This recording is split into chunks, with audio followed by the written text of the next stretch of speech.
tantas pessoas. Ele disse aos discípulos: essa responsabilidade é nossa.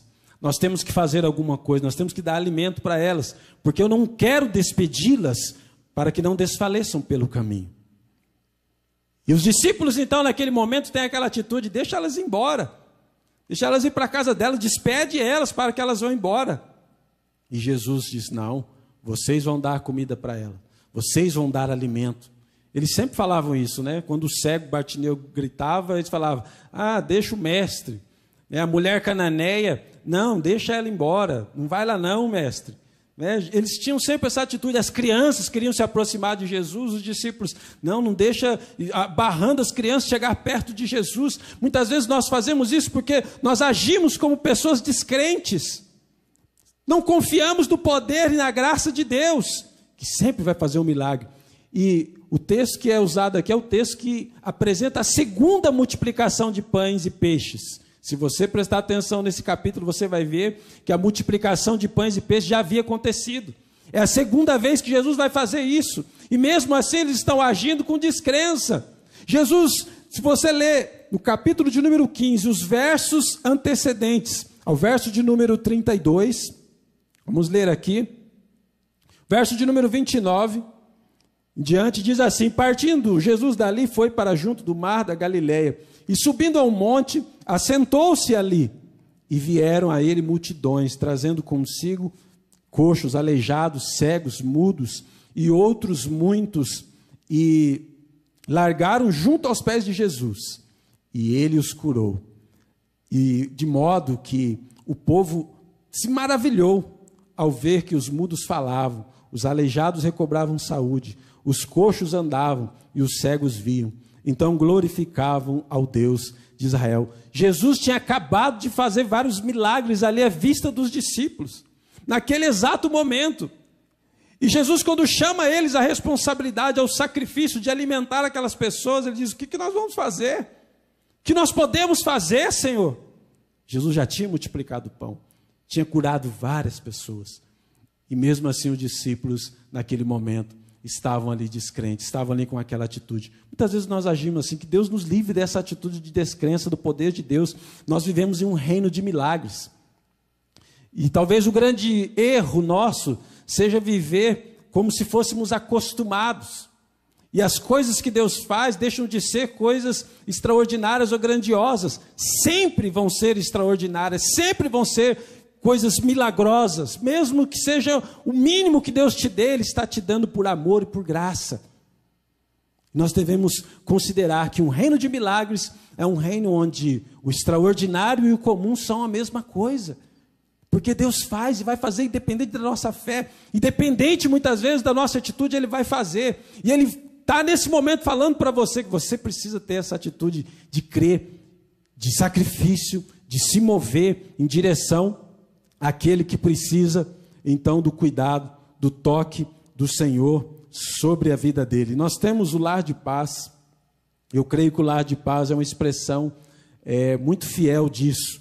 Nós vemos os testemunhos no Lidere, das pessoas, então, dos líderes que ali fizeram um lar de paz, e muitas vezes foram abençoadas. Pessoas receberam, ouviram a palavra do Senhor, foram alcançadas. E a frase "eu me importo com você" faz todo sentido. É o sacrifício de usarmos todas as ferramentas necessárias para nos direcionar a estas vidas que estão precisando de amor, de carinho, de fortalecimento neste momento. Filipenses, eu gostaria de ler um texto em Filipenses, capítulo 2, a partir do verso 1, que diz assim: se há, pois, alguma exortação em Cristo, alguma consolação de amor, alguma comunhão do Espírito, se há entranhados afetos de misericórdia, completai a minha alegria, de modo que penseis a mesma coisa, tenhais o mesmo amor, sejais unidos de alma, tendo o mesmo sentimento. Nada façais por partidarismo ou vanglória, mas por humildade, considerando cada um os outros superiores a si mesmo. Não tenha cada um em vista o que é propriamente seu, senão também cada qual que é dos outros. E o verso 5 ainda diz assim: tende em vós o mesmo sentimento que houve também em Cristo Jesus, Pois ele, subsistindo em forma de Deus, não julgou como usurpação o ser igual a Deus. Antes, a si mesmo se esvaziou, assumindo a forma de servo, tornando-se em semelhança de homens e reconhecido em figura humana. A si mesmo se humilhou, tornando-se obediente à morte e à morte de cruz. Amém? Nós vemos então Jesus se humilhando, se entregando, fazendo todo o sacrifício e vindo em direção ao ser humano e criando esse ambiente maravilhoso do qual as pessoas jamais querem sair, jamais as pessoas querem se apartar. Eu quero seguir aqui dizendo que o efeito milagroso de Jesus, ele está intimamente ligado à atitude dos discípulos. É interessante que Jesus, ele quer nos envolver com os seus feitos maravilhosos, com os seus milagres. E ele nos convida a nos envolver.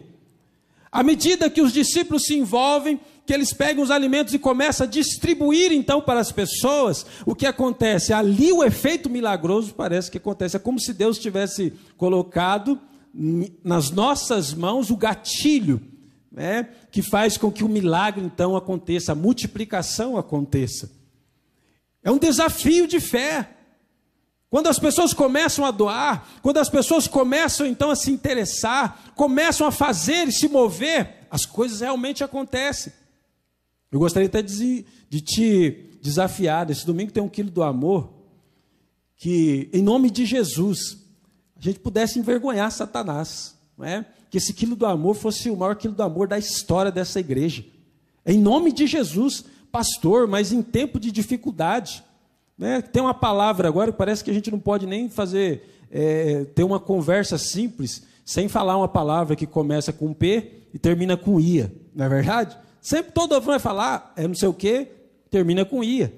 Deus é um Deus empreendedor, como Ele está abençoando muitas pessoas que estão tendo aumento de salário, estão conseguindo emprego, estão abrindo até empresas nesse momento difícil. Deus é um Deus empreendedor, vou falar a verdade para você. Eu te dou duas palavras também que começa com P e termina com IA. Deus aqui, no meio do deserto, Ele abriu uma padaria e uma peixaria. Fez o milagre acontecer, no meio do deserto.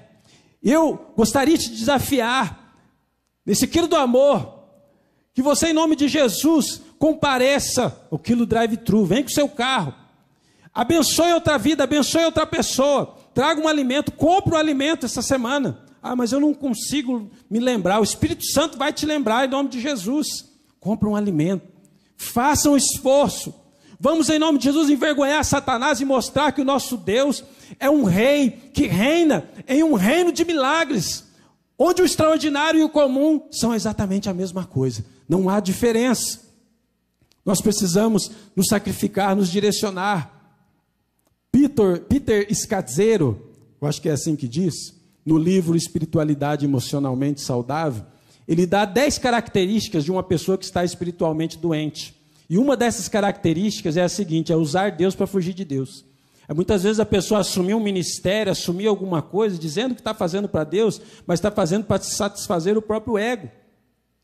Muitas vezes pessoas assumem ministérios, fazem alguma coisa na igreja, fazem alguma coisa para Deus, dizendo que é para Deus, mas está fazendo a si próprio. Pessoas que querem salvar o casamento, assumindo o ministério na igreja. Pessoa que quer salvar talvez a vida profissional, andando junto com pessoas que são cristãs.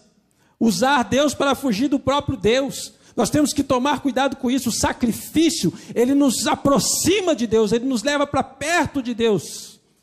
E nós devemos fazer coisas que nos aproximem verdadeiramente de Deus e dos nossos irmãos e da igreja. Alguém que se preocupa, está fazendo sacrifício. Alguém que veio organizar tudo para que aconteça, está fazendo um sacrifício. As pessoas que doam alimento, as pessoas que doam suas vidas, doam o que têm, estão fazendo sacrifício. E de alguma maneira Deus com certeza quer nos envolver. Ele quer nos trazer para perto, fazer com que nós estejamos vivenciando esse ambiente de milagres. Isso é que é um reino de milagres, é onde há sacrifício. Em terceiro lugar, um reino de milagres é um lugar onde há abundância. É um lugar onde há abundância. Abundância não significa só coisas sobrando para desperdiçar. Não. É onde tem o necessário. Um lugar onde tem abundância é um local onde há o necessário, onde não falta nada.